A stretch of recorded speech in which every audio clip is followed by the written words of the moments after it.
జై శ్రీరామ్. ఈరోజు వినాయక చవితి అత్యంత విశేషమైన రోజు. మీకు అందరికీ కూడా వినాయక చవితి శుభాకాంక్షలు తెలియజేస్తూ, కాశీలో 56 మంది గణపతులు వెలిశారు. వాళ్ళని ఛప్పన్ గణపతులు అంటారు. వారికి ప్రత్యేక స్థానం ఉంది. వారి పేర్లను వినటం విశేష ఫలప్రదం. సమస్త విఘ్నాలు తొలగిపోతాయి. మనస్సులోని కోరికలన్నీ కూడా నెరవేరుతాయి. మనస్సులోని చింతలన్నీ కూడా తొలగిపోతాయి. అనేక సమస్యలు, దోషాలు, గ్రహబాధలు అన్ని కూడా భస్మం అవుతాయి. కాబట్టి వినాయక చవితి సందర్భంగా ఈరోజు ఈ 56 గణపతుల పేర్లు భక్తితో వినండి అని చెప్పి భక్తులకు తెలియజేస్తూ, అర్క వినాయకుడు, దుర్గా వినాయకుడు, భీమచండీ వినాయకుడు, దేహాలి వినాయకుడు, ఉద్దండ వినాయకుడు, పాశపాణి వినాయకుడు, ఖర్వ వినాయకుడు, సిద్ధి వినాయకుడు, లంబోదర వినాయకుడు, కూటదంత వినాయకుడు, కాలకూట వినాయకుడు, కూష్మాండ వినాయకుడు, ముండ వినాయకుడు, వికటదంత వినాయకుడు, రాజపుత్ర వినాయకుడు, ప్రణవ వినాయకుడు, వక్రతుండ వినాయకుడు, ఏకదంత వినాయకుడు, త్రిముఖ వినాయకుడు, పంచాస్య వినాయకుడు. చూడండి ఎంత అద్భుతంగా ఉన్నాయో మన స్వామివారి పేర్లు. హేరంబ వినాయకుడు, విఘ్నరాజ వినాయకుడు, వరద వినాయకుడు, మోదక ప్రియ వినాయకుడు, అభయద వినాయకుడు, సింహతుండ వినాయకుడు, కూణితాక్ష వినాయకుడు, క్షిప్ర ప్రసాద వినాయకుడు, చింతామణి వినాయకుడు, దంతహస్త వినాయకుడు, పిచండిల వినాయకుడు, ఉద్దండముండ వినాయకుడు, స్థూలదంత వినాయకుడు, కలిప్రియ వినాయకుడు, చతుర్దంత వినాయకుడు, ద్వితుండ వినాయకుడు, జ్యేష్ఠ వినాయకుడు, గజ వినాయకుడు, కాల వినాయకుడు, నాగేశ వినాయకుడు, మణికర్ణిక వినాయకుడు, ఆశా వినాయకుడు, సృష్టి వినాయకుడు, యక్ష వినాయకుడు, ఢుండి వినాయకుడు, ఇక గజకర్ణ వినాయకుడు. ఈ ఢుండి గణపతిని యక్ష వినాయకుడు అని కూడా పిలుస్తారనమాట. ఇక గజకర్ణ వినాయకుడు, చిత్రఘంట వినాయకుడు, స్థూల జంగ వినాయకుడు, మంగళ వినాయకుడు, మోద వినాయకుడు, ప్రమోద వినాయకుడు, సుముఖ వినాయకుడు, దుర్ముఖ వినాయకుడు, గణనాథ వినాయకుడు, జ్ఞాన వినాయకుడు, ద్వార వినాయకుడు, అవిముక్త వినాయకుడు. వీళ్ళు 56 మంది గణపతులు. అద్భుతమైనటువంటి మహాశక్తివంతమైనటువంటి వినాయకులు అనమాట. వీళ్ళ పేర్లు వినటం అత్యంత విశేష ఫలప్రదం. వీళ్ళు అసలు ఎలా ఆవిర్భవించారో మీకు తెలియజేస్తాను, ఒకసారి శ్రవణం చేయండి. కాశీలో ముఖ్య కీలక వ్యక్తి గణపతి. అసలు మనం ఈరోజు కాశీ విశ్వనాథుడిని శ్రావణ మాసం నెల రోజులు మరియు కార్తీక మాసం నెల రోజులు సేవిస్తున్నాము అంటే కారకుడు ఎవరు? వినాయకుడు, గణపతి. ఒకానొక సమయంలో శివుడు కాశీని వదిలి వెళ్ళిపోవలసి వచ్చింది. వెళ్ళిపోవలసి వస్తే చాలా బాధపడ్డాడు స్వామికి మనకెంత కాశీ అంటే ఇష్టమో అలా శివయ్యకు కూడా కాశీ అంటే అసలు చాలా ప్రాణం అన్నమాట. అత్యంత విశేషమైనటువంటి మమకారం కాశీ అంటే శివయ్యకి. అయితే ఆ శివయ్యను కూడా ఒక భక్తుడు ధర్మంతో బంధిస్తాడు. బంధించేసి ఈ కాశీ నుంచి వెళ్ళిపోవాలి అని అంటాడు దివోదాస్ అనే చక్రవర్తి. ఆయన మహావిష్ణు భక్తుడు అనమాట. వెళ్ళిపోమంటే శివయ్యకు వేరే దారి లేక అగస్త్య మహర్షి ఏ విధంగా అయితే బాధపడుతూ కాశీని వదిలి వెళ్ళిపోతాడో అలా శివయ్య కూడా ఈ కాశీని వదిలి వెళ్ళిపోతాడనమాట. వెళ్ళిపోతే శివయ్య బాధని దేవతలందరూ చూడలేకపోతారు. అయ్యో స్వామి ఇంత బాధపడుతున్నాడే మన శివయ్య అని మన భక్త కన్నప్ప అదే కదా, స్వామి బాధ చూడలేక తన 2 కళ్ళు ఇచ్చేస్తాడు. అలా మన స్వామి బాధ మనం ఎలా చూడగలుగుతాం? ఎవరూ చూడలేము. ఎందుకంటే నిన్ను విడిచి ఉండలేను కన్న తండ్రి వగుట చేత అంటారు కదా. అందుకని ఎవరు స్వామి బాధను చూడలేకపోయారు దేవతలందరూ కూడా.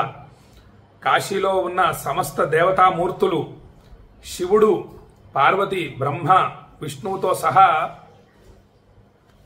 ఈ కాశీని వదిలి వెళ్ళిపోవలసి వచ్చింది. శివుడు కాశీ వియోగ దుఃఖం భరించలేక పిచ్చివానిగా విచారంగా ఉండటం చూస్తారు దేవతలందరూ. చూసి ఈ యొక్క 64 మంది యోగిని గణాలు కాశీకి వచ్చి ఆ దివోదాస్ మనస్సుని మార్చడం గురించి ఎంతో ప్రయత్నిస్తారు. కానీ ఫలితం ఉండకపోవడంతో వాళ్ళు అక్కడే ఉండిపోతారు, కాశీలోనే ఉండిపోయారు. అలాగే సూర్యుడు, చంద్రుడు, బ్రహ్మ, విష్ణువు అందరూ కూడా ఆ దివోదాస్ యొక్క మనస్సుని మార్చేటందుకు ప్రయత్నిస్తారు. కానీ ఫలితం ఉండగా వాళ్ళు కూడా కాశీలోనే ఉండిపోతారు. అప్పుడు ఇక బయలుదేరతాడు మన గణపయ్య.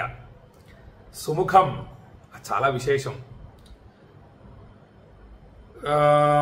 అప్పుడు గణపతి తండ్రిని విచారించవద్దు అని నేనే స్వయంగా వెళ్ళి ఈ సమస్యను పరిష్కరిస్తాను అని చెప్పి కాశీకి వచ్చి ఆ సమస్యను మొత్తం కూడా పరిష్కారం చేస్తాడు. దివోదాస్ మనస్సుని మారుస్తాడు. మరల్చి మళ్ళీ తల్లిదండ్రులను కాశీకి రప్పిస్తాడు.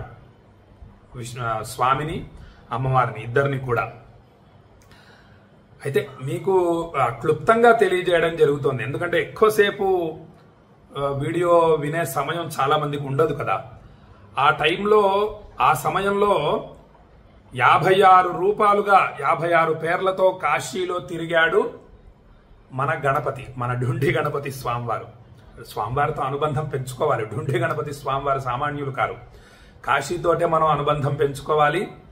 అందులో ప్రధానమైనటువంటి స్వామి మనకు ఢుండి గణపతి. ఢుండి గణపతి స్వామి చేతనే 33 కోట్ల మంది దేవతలు అర్చిస్తున్నటువంటి విశ్వనాథ జ్యోతిర్లింగాన్ని మనం ఆరాధిస్తున్నాము, సేవిస్తున్నాము, స్మరిస్తున్నాము, అక్షయ ఫలితాలు పొందుతున్నాము. ఈ 56 రూపాలుగా వెలిశాడు కాశీలో ఢుండి గణపతి స్వామి. వాళ్ళని చెప్పన్ వినాయకుడు అని అంటారు, చెప్పన్ గణపతులు అంటారు. ఈ విధంగా నేను ఇందాక మీకు 56 గణపతుల పేర్లు తెలియచేయడం జరిగింది.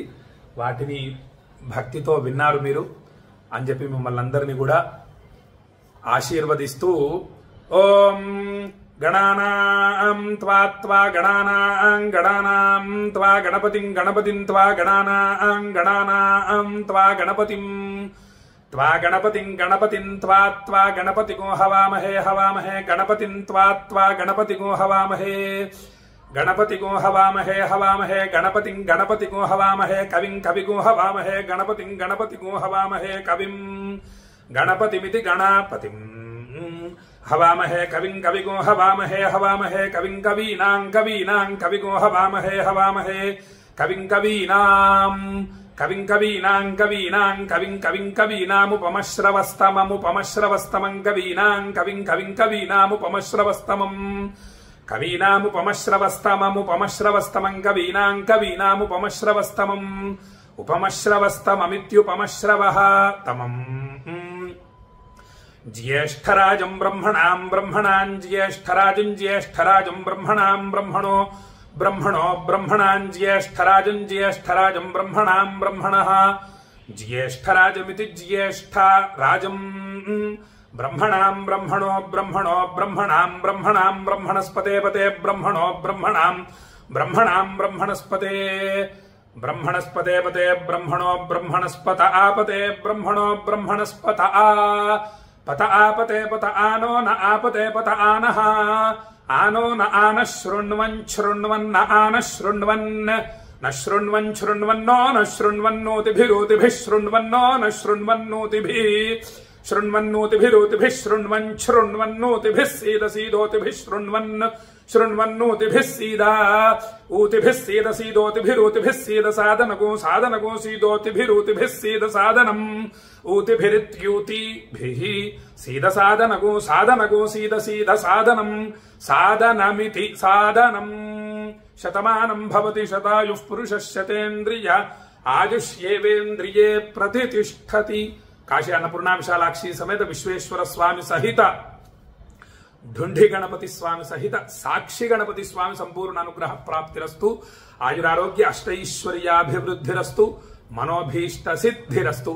మీ మనస్సులోని కోరికలన్నీ కూడా ఢుండి గణపతి స్వామి వారు మరియు సాక్షి గణపతి స్వామి వారు, లక్ష్మీ గణపతి స్వామి వారు నెరవేర్చుగాక అని కాశీ నుండి ఆశీర్వదిస్తూ ఈ ఆశీర్వచనం వీడియోని మీ బంధుమిత్రులందరికీ పంపించండి. చక్కగా ఈ 56 మంది గణపతుల పేర్లు వింటే విశేష ఫలప్రదం అక్షయ ఫలితాలు కలుగుతాయి. అలాగే ఈ వేద మంత్రములతో ఆశీర్వచనాన్ని అందుకోవడం చేత సమస్త గ్రహ దోషాలు, సమస్త బాధలు, సమస్త పాపాలు అన్నీ కూడా భస్మమై తీరుతాయి. అందులో కాశీ నుంచి వేద మంత్రములతో ఆశీర్వచనం, వేద పండితుని చేత ఆశీర్వచనాన్ని అందుకోవడం అంటే సామాన్యమైనటువంటి విషయం కాదు. భక్తులందరూ కూడా ఆ భక్తి భావనని గమనించండి, అర్థం చేసుకొని భక్తితో ఈ ఆశీర్వచనాన్ని అందుకోండి అని చెప్పి భక్తులకు తెలియజేస్తూ సెలవు తీసుకుంటున్నా. జై శ్రీరామ్.